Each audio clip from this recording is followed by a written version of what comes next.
La vie est une suite constante d'expériences. Plus on en fait, mieux c'est. Nous sommes Selma et Swazik de Séraphin.légal. Avec Parole de juriste, nous vous proposons de décortiquer pour vous les parcours de juristes d'entreprises inspirants. Ils vous partageront leurs réussites, leurs échecs, leurs doutes et tous les conseils utiles aux nouvelles générations de juristes.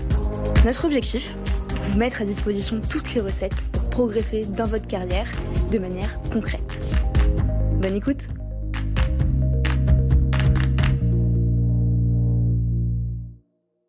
Bonjour Leïla. Bonjour Leïla.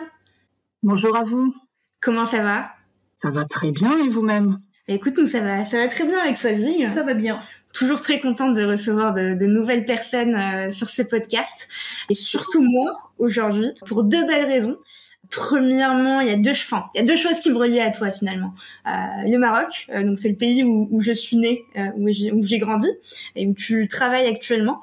Et également mon Discus, mon appareil qui me permet de soigner 2 fois le matin et 2 fois le soir, donc ça fait 2 points en commun entre toi et moi. Donc ce que je te propose, Leïla, c'est que tu puisses te présenter pour nos auditeurs. Merci beaucoup et je tiens à vous féliciter tout d'abord pour cette belle initiative, ce beau podcast. Vraiment bravo et merci pour votre invitation et de me donner cette opportunité de partager mon expérience. Alors pour me présenter, donc je suis Leïla, maman de 2 petites filles de 10 et 7 ans. Je suis née en France de parents marocains qui ont immigré en France. Donc j'ai grandi, j'ai fait toutes mes études en France. Je suis l'aînée d'une famille de 3 enfants.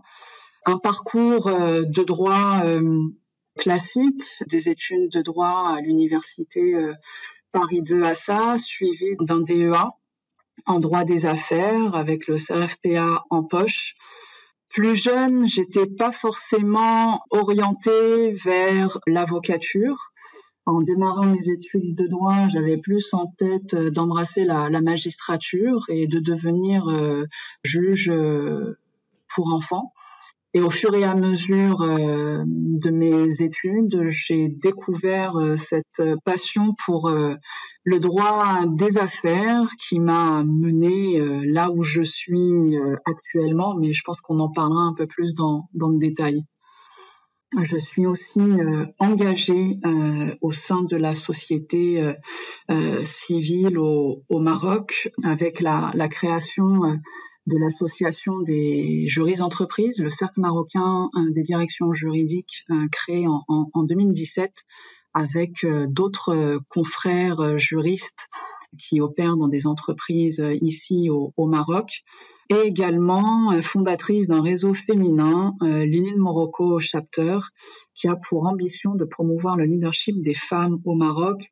Et j'aurai également l'occasion de vous donner un peu plus de détails sur ces deux initiatives. Super, excellent. Et justement, tu parlais, tu avais 2 filles. À leur âge, est-ce que tu te souviens de ce que tu voulais faire enfant? J'étais plus orientée vers des études, enfin, pas des études scientifiques, mais un parcours plutôt scientifique, puisque plus jeune, je rêvais de devenir médecin, et notamment médecin engagé dans des ONG, dans des organisations humanitaires. Donc c'était mon rêve de petite fille plus jeune. Et puis par la suite, j'ai rapidement déchanté puisque je suis pas forcément une matheuse. Et donc je me suis orientée plus vers des études littéraires. Ouais, ça nous fait un point commun. Moi aussi, je suis purement littéraire. Il y a pas à dire. Mais et finalement, tu voulais devenir médecin, engagé dans l'humanitaire, mais t'as réussi à garder cet aspect d'engagement. Parce que quand je vois ton parcours, c'est finalement aussi le fil conducteur de tes actions. Et tu parlais de tes études à la fac, Paris 2, à Paris Val-de-Marne, t'as fait un DEA en droit des affaires, t'as passé le CRFPA, et justement t'as eu des premières expériences en chambre de commerce et d'industrie en Île-de-France, et ensuite t'as décidé de quitter la France pour t'installer au Maroc. J'aimerais bien que tu nous expliques comment et quand est-ce que tu as décidé de t'expatrier, en quelque sorte, même si le Maroc est aussi un de tes pays d'origine de par tes parents. Qu'est-ce qui a motivé ce choix et comment ça s'est passé? Je dirais c'était un concours de circonstances. Plus jeune, le Maroc est effectivement le pays de mes parents, le pays de mes origines, le pays où on venait y passer nos vacances de temps en temps et y voir la famille. Mais je n'avais jamais en tête, à un moment donné dans mon parcours universitaire, de m'installer au Maroc. Vraiment. J'avais pour projet, dans le cadre de mes études, éventuellement d'étudier à l'étranger, mais ça ne s'est pas fait pour différentes raisons. Donc je me suis dit, une expérience à l'étranger peut être intéressante pour moi et aussi l'occasion, je dirais, de voler de mes propres ailes et acquérir cette indépendance et cette autonomie. Et alors, en 2006, je me dis, tiens, pourquoi pas le Maroc ? Qui est à côté de la France. Je pourrais faire des allers-retours régulièrement. Mes parents pourront me rendre visite. Et en 2006, en fait, le marché des cabinets d'avocats était en plein boom, en pleine explosion, où de nombreuses firmes internationales commençaient à s'installer les unes après les autres à Casablanca. Et là, je me dis, tiens, ça peut être intéressant. Et du jour au lendemain, je change de cap. Je postule dans des cabinets d'avocats à Casa. Je contacte notamment les antennes françaises. Et du jour au lendemain, je décroche un rendez-vous pour un poste de legal counsel à Casablanca. Et l'aventure commence. Tu les contactes, donc tu vois ces opportunités, t'entends parler de ces installations, et en fait tu fais quoi ? Tu prends ton CV, tu prends ta lettre de motivation, t'envoies ça par mail classiquement, ou est-ce que Effectivement.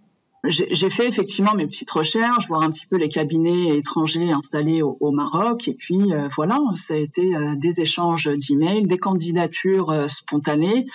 Et ce qui est intéressant, c'est que les choses ont pris très rapidement, puisque ces firmes qui s'installaient à Casablanca notamment étaient à la recherche de profils de juristes ayant reçu une formation notamment à l'étranger. Et en 2006, comme je disais, c'était le boom, aussi bien des cabinets d'avocats, mais aussi du marché des juristes d'entreprise, qui à ce moment-là était encore très timide.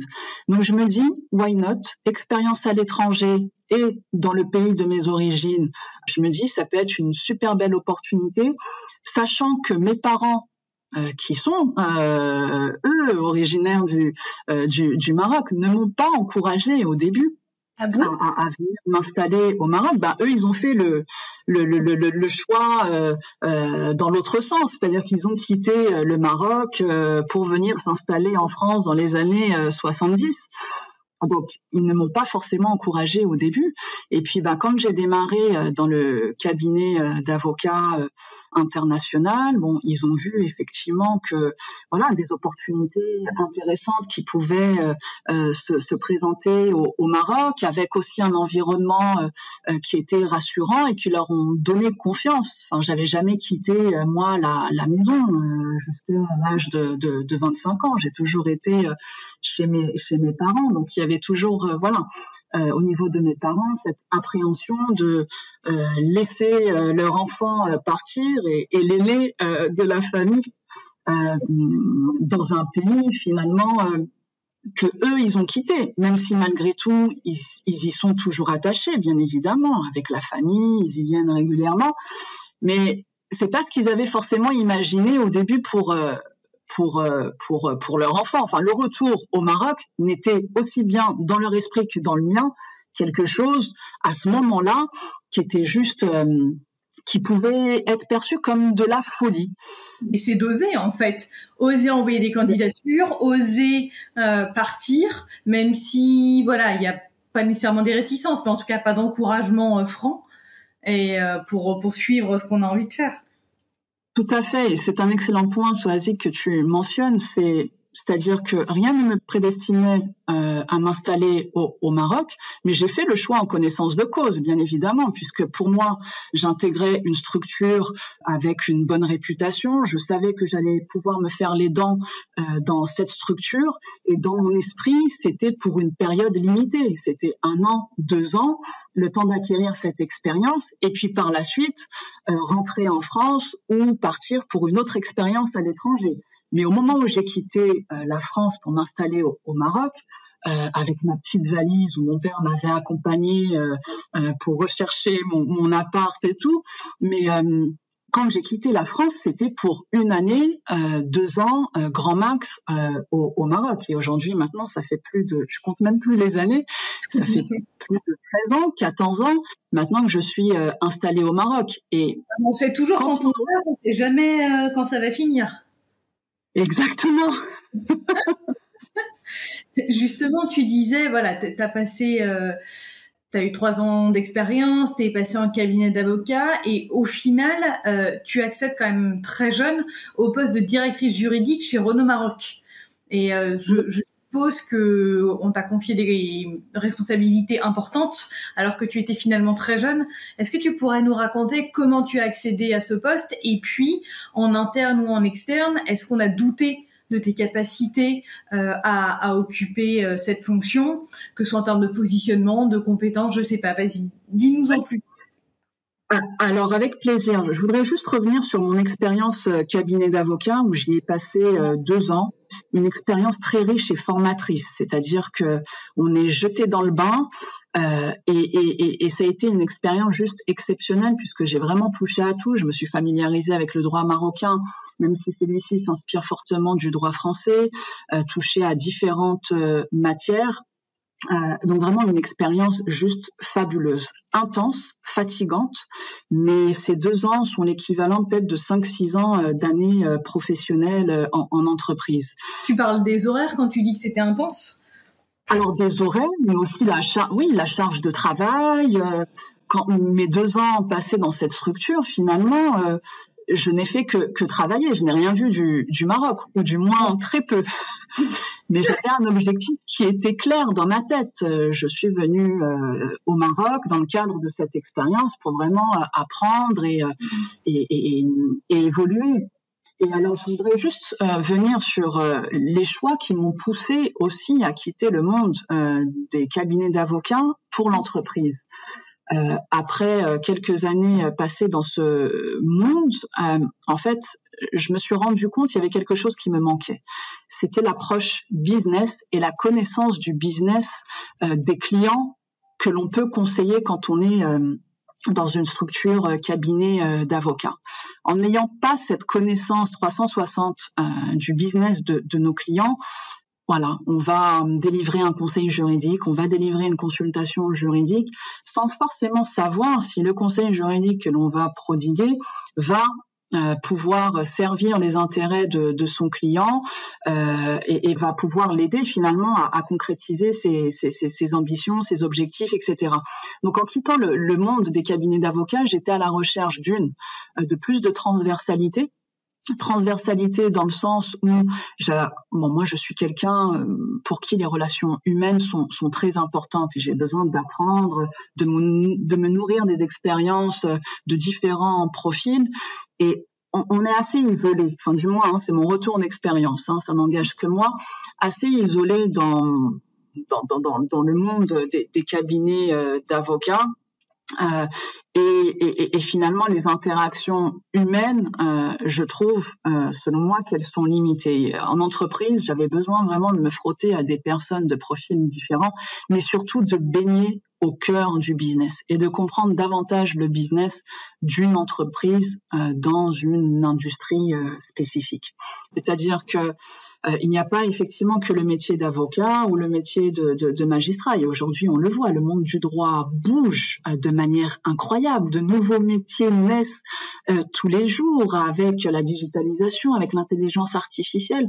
Donc c'est fou en fait le nombre d'opportunités professionnelles qui peuvent se présenter en ayant un parcours juridique. Et c'est pour ça aussi, pour revenir sur le fait d'oser, et j'en parlerai tout à l'heure, un peu plus tard dans l'interview, ne pas avoir peur d'oser et de découvrir de nouvelles disciplines et développer vraiment cette curiosité qui est essentielle.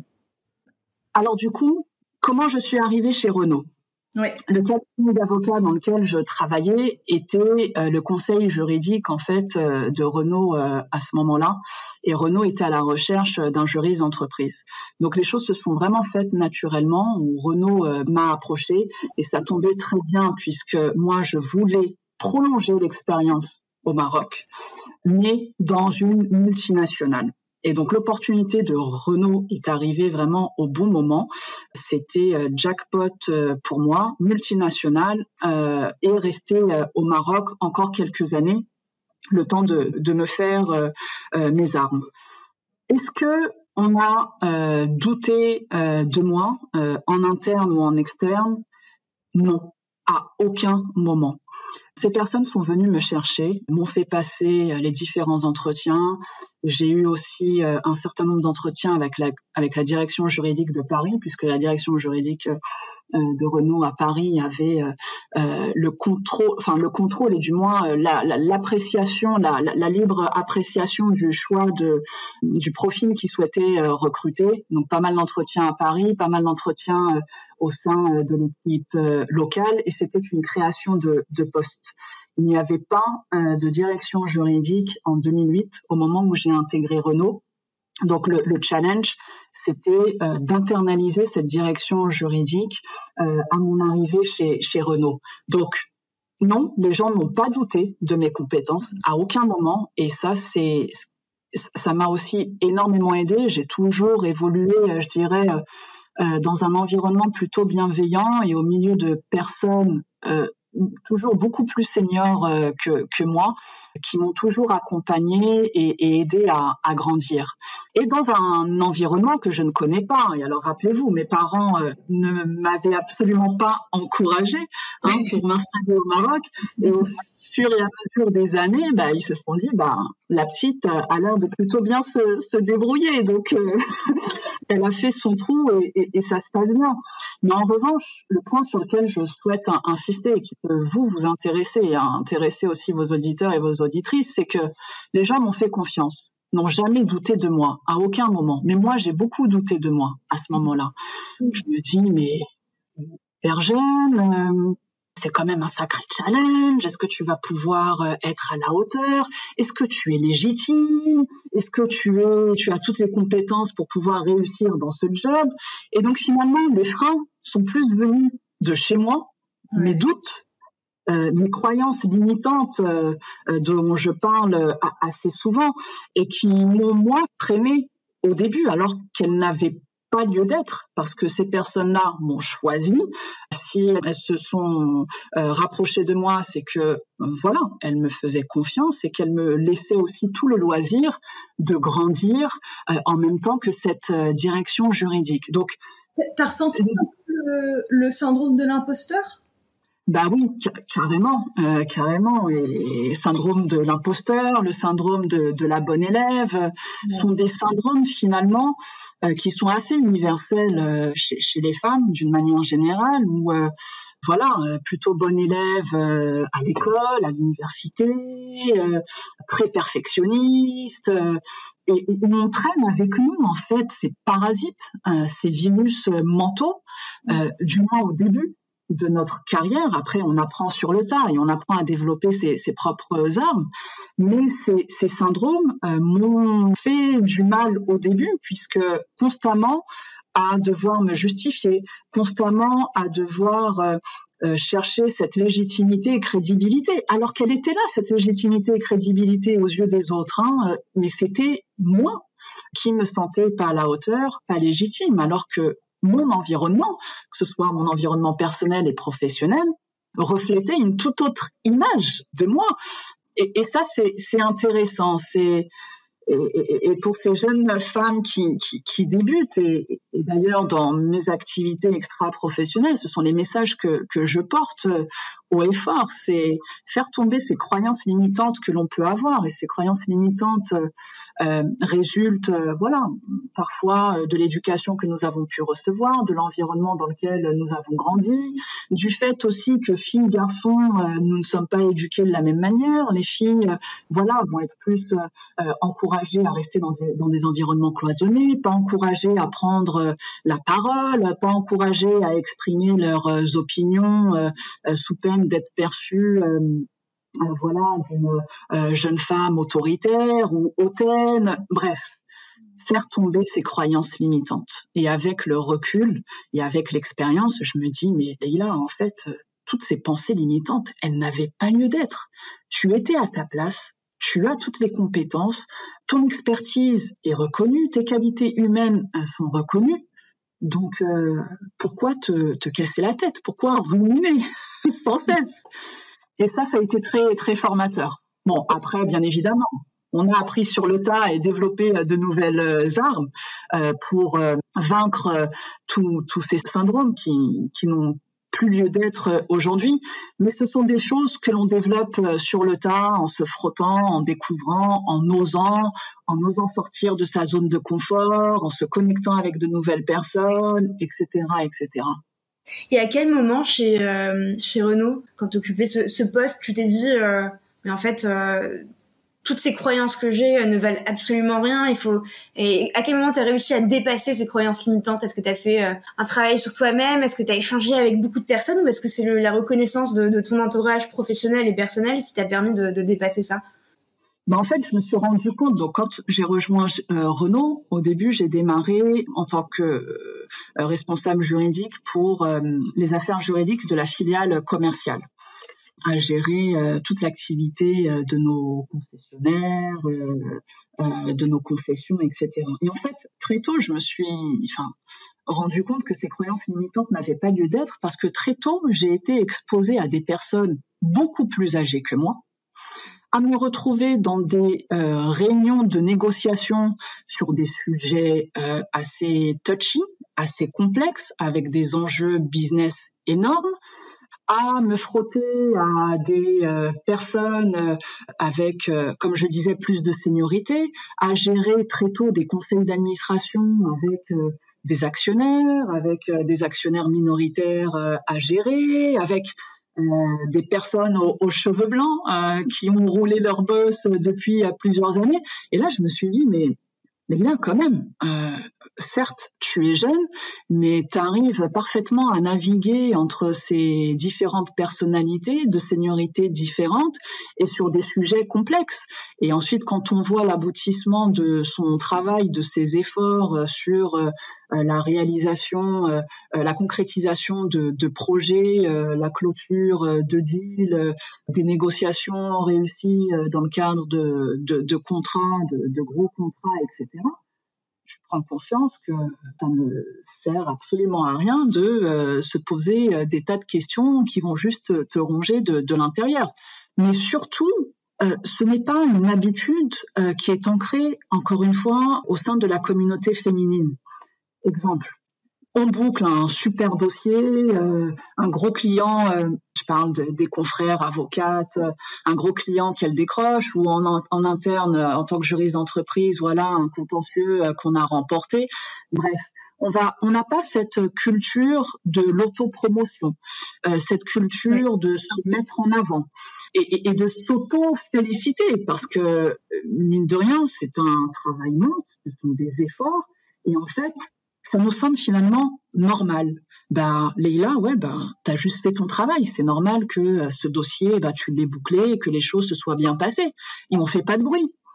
Alors qu'un homologue masculin, lui, n'hésiterait pas à se vanter, ou du moins à promouvoir le travail qu'il a fait et à le célébrer avec d'autres collègues, puisque c'est un moment important, c'est un point d'étape dans sa carrière ou par rapport à un client qui est important. Il va prendre le temps de célébrer.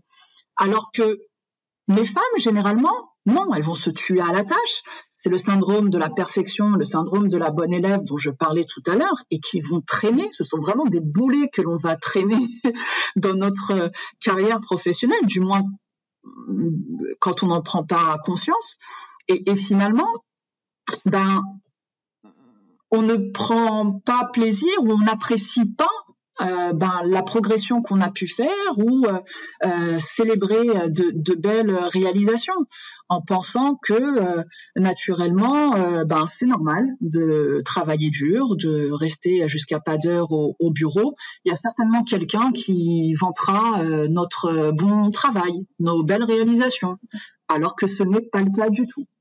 Et ça, c'est vraiment une responsabilité qui nous incombe et sur laquelle nous devons travailler. C'est essentiel. Et dans le cadre de la progression de carrière, un développement de carrière des femmes, c'est quelque chose qui peut faire défaut à un moment donné dans le cadre de l'évolution d'une femme dans l'environnement professionnel.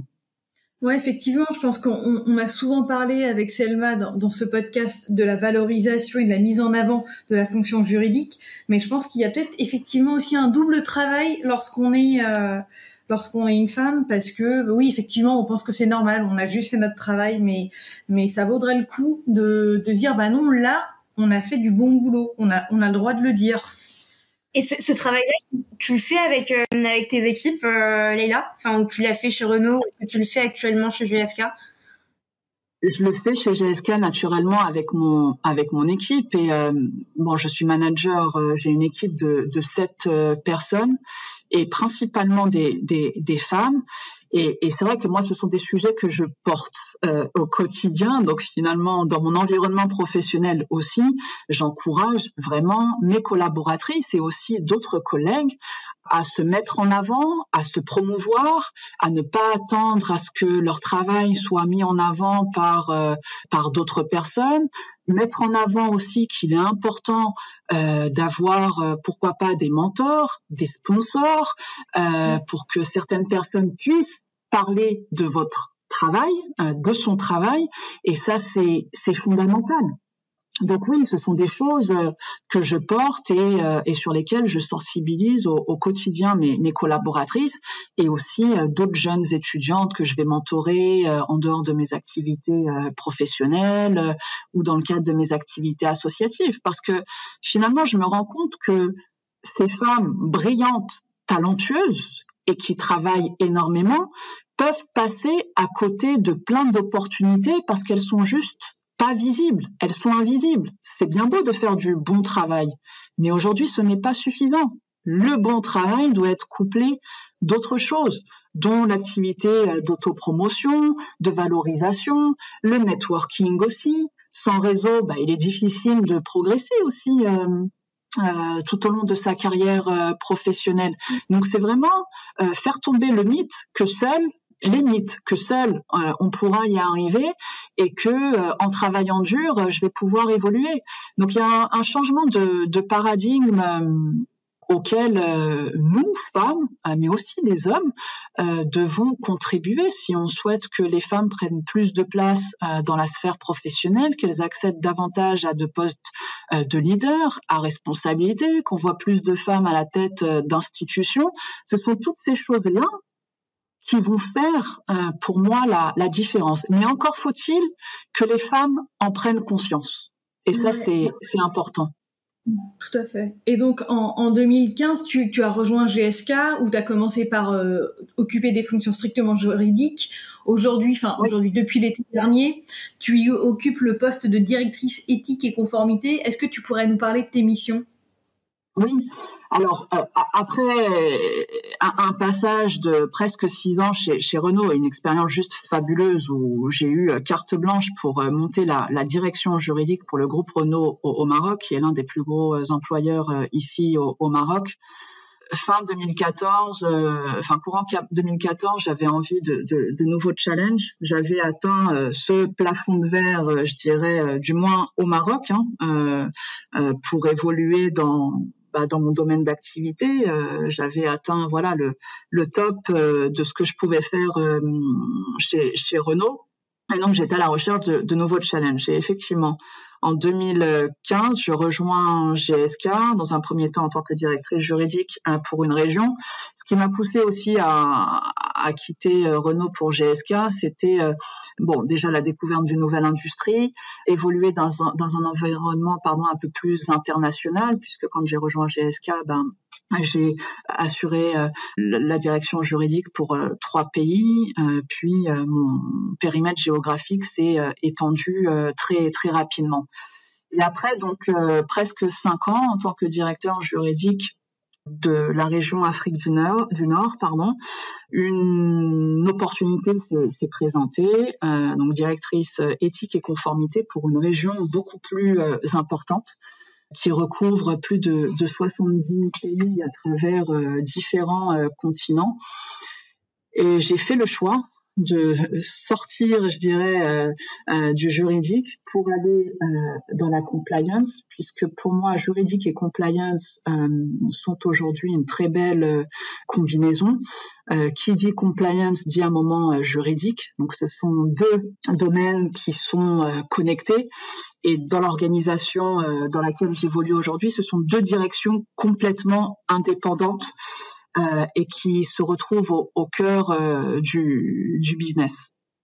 Compliance, c'est un domaine qui est passionnant, sachant que j'étais plus ou moins familière avec l'activité compliance dans mon rôle précédent, puisque j'étais amenée à travailler étroitement avec la direction compliance. Et la mission générale de la direction compliance est de préserver les intérêts, la réputation de l'entreprise par rapport à un certain nombre de risques. L'entreprise dans laquelle j'évolue aujourd'hui est une entreprise donc internationale, une industrie très réglementée, et nous sommes soumis à des législations internationales, notamment FCPA, Bribery Act, qui sont des réglementations internationales avec une application extra-territoriale qui nous oblige à avoir des programmes compliance. Et quand on parle de programme compliance est assez vaste. On peut y intégrer tous les programmes en lien avec la lutte contre la corruption, les valeurs, la déontologie de l'entreprise, tout ce qui est programme de droit de la concurrence, protection des données personnelles, etc., etc. Donc, la mission de la compliance est de s'assurer d'une manière générale que les intérêts de l'entreprise soient sécurisés sur un certain nombre de volets. Après, tout dépend des programmes compliance chez les entreprises, pour éviter qu'à un moment donné, une bombe explose à la figure de l'entreprise dans les pays où elle opère. La force de la compliance, c'est que c'est une fonction qui baigne au cœur du business, c'est une fonction transversale qui travaille avec les différentes directions de l'entreprise. C'est une fonction qui est charnière et qui est cruciale dans l'organisation dans laquelle j'évolue, et notamment dans l'industrie, puisque la culture conformité éthique est fondamentale. C'est-à-dire que si les organisations ne prennent pas en compte des enjeux, de l'importance d'avoir une culture conformité présente au cœur de l'entreprise et à tous les niveaux, c'est du top management jusqu'au plus bas, je dirais, c'est un challenge énorme, ce qui nécessite une proximité avec les différentes fonctions, comprendre les différents business, comprendre les problématiques, pouvoir se positionner en tant que business partner pour aider les clients internes à parvenir à la réalisation de leurs objectifs, de les sensibiliser, de les éduquer, pour vraiment que cette culture compliance soit imprégnée, mais surtout qu'ils comprennent les enjeux et les risques liés à des décisions qui ne seraient pas compliant par rapport à nos standards, nos procédures internes, nos réglementations locales, internationales, etc. La sensibilisation, je pense que c'est essentiel. Et du coup, est-ce que vous avez une bonne politique commune pour diffuser cette culture juridique, les bonnes pratiques, par exemple, dans ce domaine-là ? Comment t'as procédé ? Ce qui est intéressant, et comme je disais tout à l'heure, c'est que juridique et compliance sont deux fonctions qui sont très connectées. Quand la compliance va mettre en place, par exemple, de nouveaux programmes conformité, des formations, de sensibilisation, la compliance doit s'assurer que la fonction juridique est partie prenante dans l'établissement aussi de ces programmes. Quand demain nous allons faire un programme de sensibilisation par rapport, je sais pas, à l'utilisation des données personnelles, par exemple, on doit s'assurer que la fonction juridique soit bien présente et que cette fonction juridique soit vraiment associée à ces campagnes de sensibilisation en faisant prendre conscience et en éduquant, je dirais plutôt les clients internes, des risques que peuvent représenter l'usage de données personnelles dans le sens de manière non compliant, je dirais. Et vice-versa.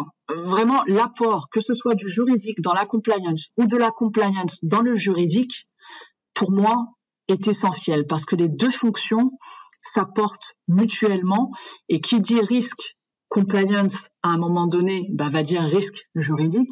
Qui dit risque juridique à un moment donné va dire risque compliance. Est-ce que tu as établi des documents particuliers qui simplifient les règles juridiques mais pour que tout le monde le comprenne, ou est-ce que tu as fait des réunions, est-ce que tu as fait des petites vidéos, des podcasts pour que les gens aient des risques? Dans le cadre de ma fonction juridique, dans mon rôle précédent, ce que j'avais pour habitude, c'était des formations régulièrement, de la sensibilisation que j'avais appelée la Legal Academy, sur des sujets très différents pour vraiment que les gens puissent s'imprégner de la culture juridique et qu'ils soient informés des risques que peuvent représenter certaines décisions qui seraient prises à l'encontre d'une réglementation, etc. Donc, formation principalement, de la proximité. Après, j'ai la chance aussi d'évoluer dans un grand groupe. Donc, beaucoup de matériels sont développés au niveau du corporate, des vidéos, effectivement, des modules e-learning auprès des clients internes et notamment des formations aussi obligatoires qui font partie du cursus de chaque collaborateur pour être sensibilisés et informés sur des BABA. Qui sont essentiels pour l'entreprise et sur lesquels l'entreprise ne transigera pas. Et concrètement, ça se passe comment? Tu produis le fond, j'imagine, de ces formations ou de ces contenus, et tu les sous-traites à la direction de communication interne, si vous en avez une chez GSK. Est-ce que vous avez un support du département de communication, ou vous êtes totalement indépendant et puis c'est vous qui décidez comment? Les fonctions sont indépendantes, donc à partir du moment où je décide de dérouler une formation, je me charge de tout, de A à Z. Après, quand il y a des campagnes de sensibilisation au niveau du global, dans ce cas-là, il va y avoir, des campagnes de communication, de sensibilisation, un certain nombre de moyens qui vont être déployés quand il s'agit de grosses campagnes. Mais au niveau local, je dirais, c'est géré de A à Z au niveau de la direction juridique. Ok. Et je le disais tout à l'heure, l'une des caractéristiques qu'on décèle immédiatement chez toi, Leïla, c'est ton engagement pour des causes et donc aussi pour les autres finalement. Et tes engagements, ils sont doubles, à la fois vis-à-vis de la profession de juriste que tu fédères dans le cercle marocain des directions juridiques, mais aussi vis-à-vis des femmes, via Lénine Morocco. Est-ce que tu peux nous en parler dans un premier temps et nous dire ce qui t'a amené à créer cet équivalent de la FJE, si tu me permets cette comparaison, au Maroc? Oui, pas de souci, avec plaisir. La réflexion est née en 2014. J'étais à ce moment-là encore chez Renault. Et en fait, la profession de juriste d'entreprise est une profession qui est assez isolée. On opère de manière isolée dans notre coin, sans forcément échanger avec d'autres confrères. Et donc, ce sentiment d'isolement Et l'une des raisons qui m'ont poussée à réfléchir, à avoir voilà ce type de structure pour le Maroc. Après, c'est aussi pouvoir se connecter avec d'autres confrères de la profession, puisqu'encore une fois, chacun isolé de son côté, pouvoir échanger des best practices, pouvoir développer le réseau, pouvoir partager un certain nombre de tips, de conseils, pouvoir recevoir des formations.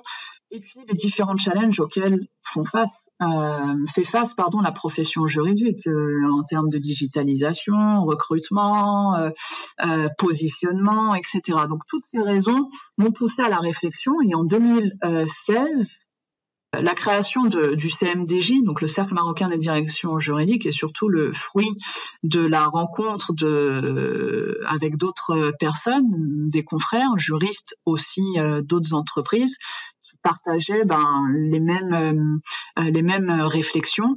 Et nous avons décidé ensemble de cofonder le Cercle marocain des directions juridiques en 2017, début 2017. Et aujourd'hui, nous sommes une association qui regroupe un peu plus de 300 membres, juristes d'entreprise du secteur privé et public. Et nous avons pour ambition de promouvoir la profession de juriste d'entreprise, puisque la profession reste encore. Les choses changent. Depuis ces 10 dernières années, le rôle du juriste d'entreprise s'est développé et davantage renforcé. Mais il y a encore pas mal de travail à faire au niveau de la promotion et notamment au profit des étudiants qui ne connaissent pas forcément le métier de juriste d'entreprise. Des étudiants en droit qui vont naturellement s'orienter soit vers l'avocature ou la magistrature, c'est ce qu'on disait plus tôt. Et on propose des rencontres networking en virtuel pour le moment, des formations, on est assez actif aussi auprès des jeunes étudiants pour développer ces jeunes juristes de demain. Donc une belle aventure humaine et des partenariats aussi avec d'autres associations. On a des échanges assez réguliers avec l'AFJE. Voilà, donc une belle aventure humaine, le CMDJ, et nous sommes vraiment très fiers de l'ensemble des réalisations que nous avons pu faire jusqu'à aujourd'hui et de l'impact. Et on se rend compte finalement que les gens avaient besoin de ce genre d'organisation pour être rassemblés, partagés entre eux et apprendre aussi. Ouais, je pense que c'est essentiel de partager des bonnes pratiques, de se rassurer aussi et de savoir qu'on n'est pas seul à gérer telle ou telle problématique ou à essayer de démêler un sujet qui nous semble obscur en discutant avec d'autres. Et je pense qu'on ne le fait pas assez. Exactement. Et on mériterait effectivement d'échanger davantage ensemble. Et en plus, le contexte Covid-19 nous a démontré à quel point il était important d'être solidaire aussi. On a vu, que ce soit au Maroc, en France ou un peu à l'international, le juriste d'entreprise a été vraiment mis en lumière, il a été sur tous les fronts. On a fait face à une inflation législative avec de nouveaux textes qui ont été publiés dans le contexte Covid. Donc voilà, ce partage, cette solidarité, cette aide qui vient rassurer et nous conforter dans l'idée que nous ne sommes pas seuls. Et ça, c'est important. Oui, et puis beaucoup de juristes ont découvert aussi certaines matières parce que tout le monde n'est pas spécialisé en droit social et effectivement la crise sanitaire a soulevé en tout cas certaines questions juridiques dans ce domaine-là et c'est important de savoir comment traiter ce type de questions quand on n'est pas spécialiste. Effectivement. Et maintenant, je voudrais parler de ton autre engagement auprès des femmes. On est toutes les trois passées par la fac de droit, dans des universités différentes, à des moments différents, et petit clin d'œil pour Selma, à des époques différentes. Mais en tout cas, j'ai l'impression que les femmes sont plus représentées que les hommes dans la profession.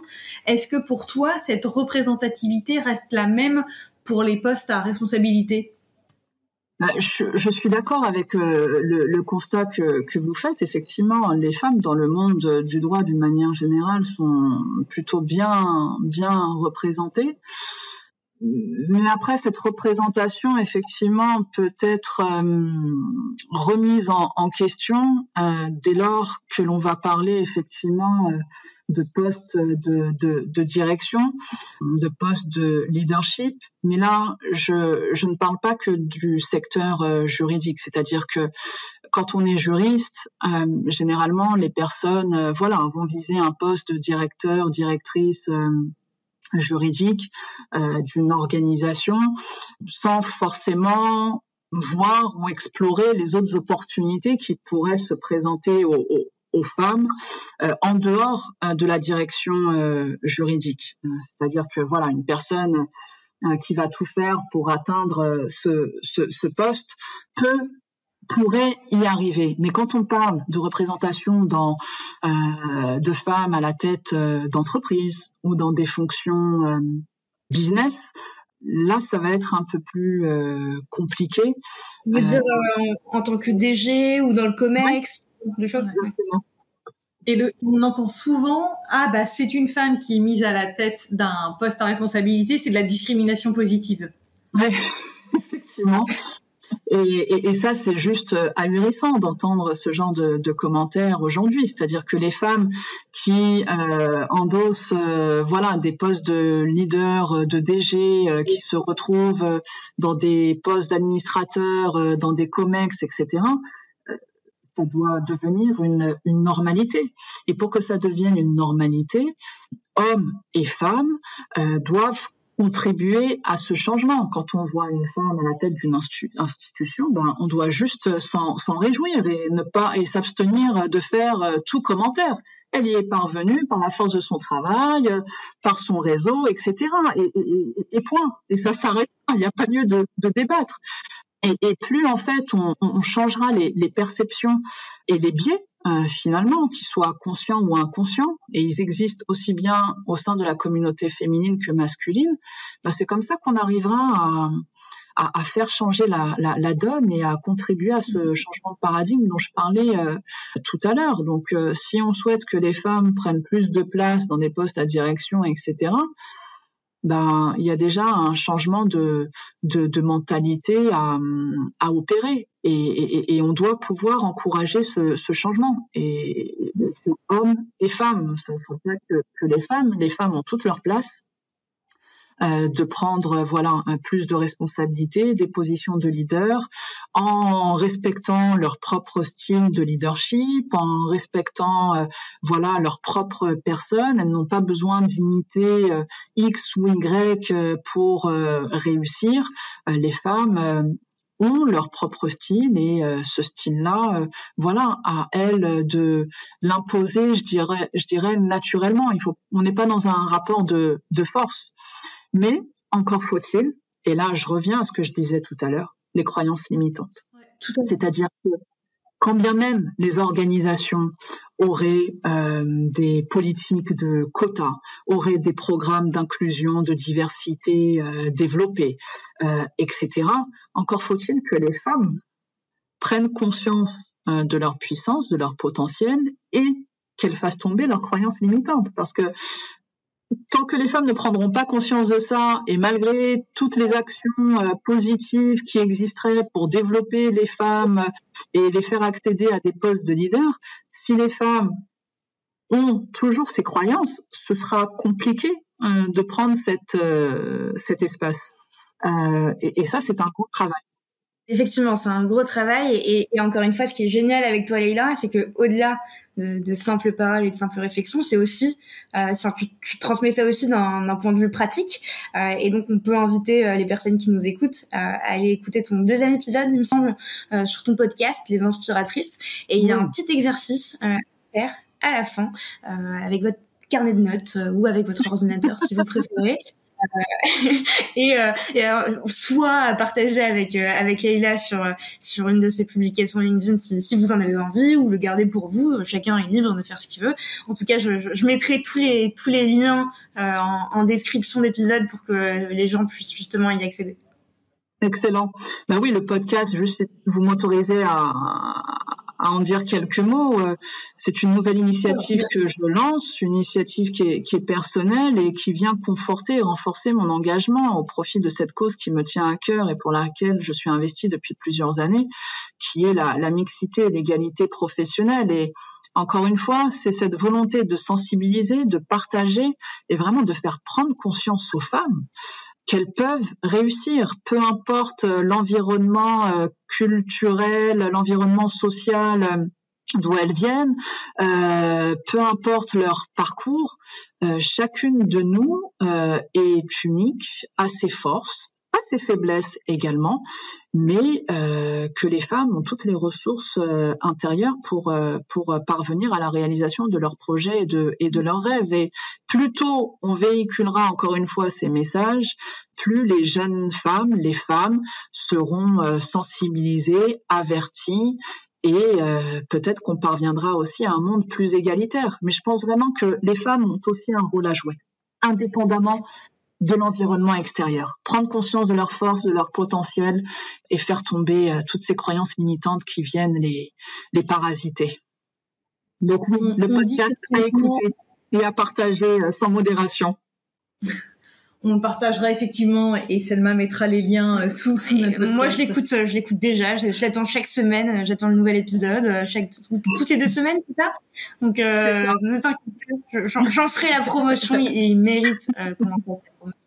Et pour finir sur le sujet, on dit que, en tout cas, il est dit qu'une habitude se prend au bout de 21 jours. Je pense que pour les changements de mentalité, c'est un petit peu plus long, mais ça va dans le bon sens.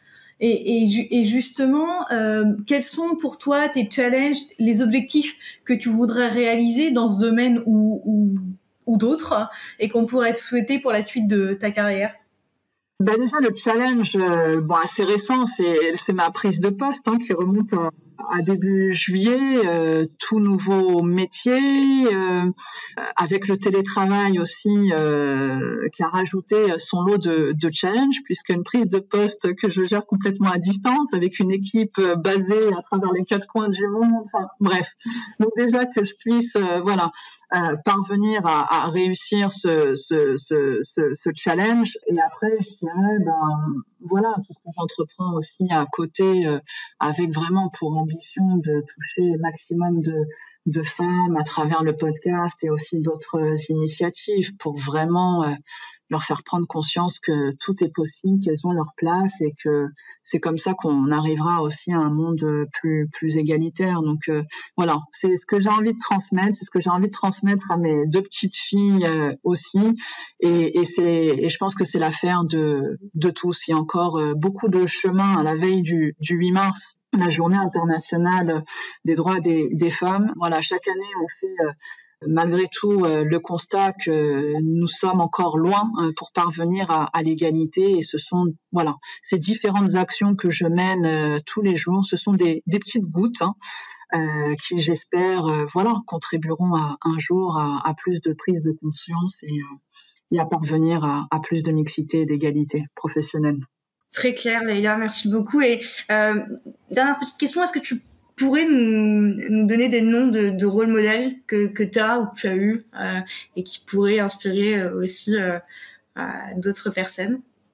Oui, ces rôles modèles, je dirais, c'est déjà dans mon environnement personnel. Ça commence par ma maman qui m'inspire tous les jours. Ce sont ces femmes que je rencontre, dans le cadre de mes activités aussi, qu'elles soient professionnelles ou extra-professionnelles. C'est-à-dire que ces femmes-là, ces rôles modèles n'ont pas forcément besoin d'être connus. Je pense qu'on a toutes des rôles modèles autour de nous qui sont présentes dans notre vie perso. Après, des rôles modèles, je dirais, plus célèbres, je trouve le parcours de Kamala Harris qui est juste exceptionnel et qui m'inspire. Christine Lagarde, qui était la marraine de ma promo EFB, qui est juste une femme exceptionnelle. Son parcours est juste incroyable. Simone Veil, il y en a plein. Michelle Obama, des femmes avec un charisme qui s'affirment, qui s'assument avec leur propre style, qui n'ont pas eu froid aux yeux, qui ont su s'imposer, encore une fois, naturellement, et voilà. Beaucoup d'admiration et de respect pour toutes ces femmes. Mais voilà, toutes les femmes sont des rôles modèles. Tu as raison de citer ta mère. J'en profite aussi pour citer ma grand-mère qui est juste incroyable et qui est vraiment la représentation d'une femme marocaine qui a vécu beaucoup d'épreuves dans un contexte où la femme était vraiment réduite à un rôle archaïque et qui a su s'affirmer. Donc voilà, j'en profite, elle l'écoutera peut-être pas, mais j'en parle quand même. Écoute Aïda, on va passer à la dernière partie du podcast. Je vais te poser 4 questions et je vais t'inviter à me répondre du tac au tac, rapidement. Est-ce que t'es prête? Oui. Super. Si tu devais révolutionner un processus métier, lequel ce serait? Je dirais plutôt les meetings. C'est pas un processus métier, mais c'est une manière de travailler. Si on pouvait utiliser les réunions de manière plus efficiente et efficace pour ne pas perdre de temps dans des réunions inutiles, alors qu'on a 10 milliards de choses à faire à côté. Voilà. Ok.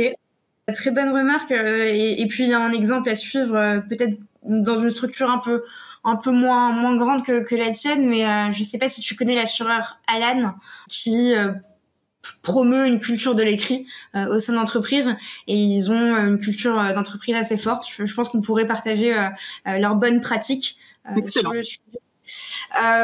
Ok, quel est ton conseil numéro 1 pour bien collaborer avec tes clients internes?